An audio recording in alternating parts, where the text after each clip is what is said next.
Blackstone Audio presents The Company She Kept, a Joe Gunther novel, by Archer Mayer.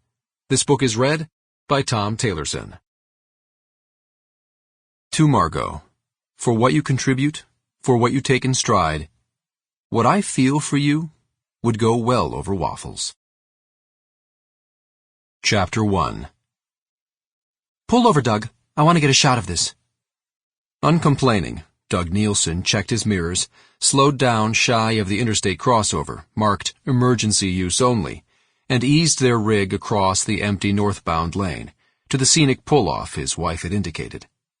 A cautious man, he was wary of any black ice that could launch them through the slender barricade and over the straight drop beyond it into Margie's planned panorama. He didn't falter artist's eye. The view from this ledge was vast, inspiring, and beautiful.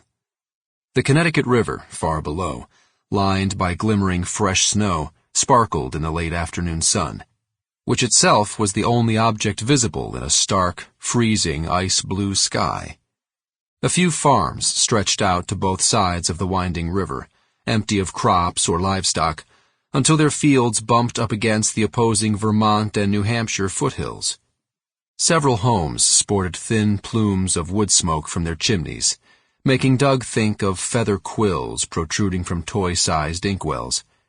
He thought it might have been the sheer antiquity of everything before him that stirred up such an old-fashioned image, since, barring a barely visible utility line and a narrow paved road far in the distance, he guessed that little before him had changed much in over 200 years.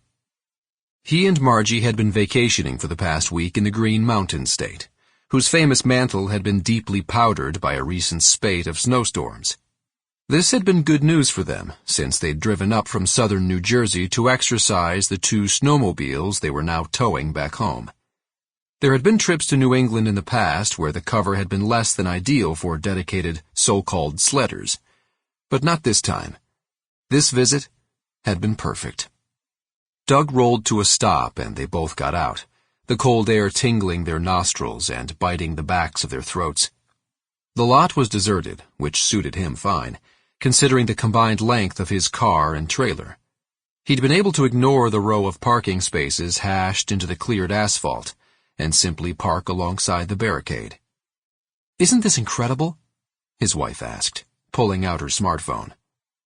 Pretty nice, he answered briefly, no less impressed by the vista, but sensitive to the near-total stillness accompanying it. Quiet, too, he added, encouraging. Sample complete. Ready to continue?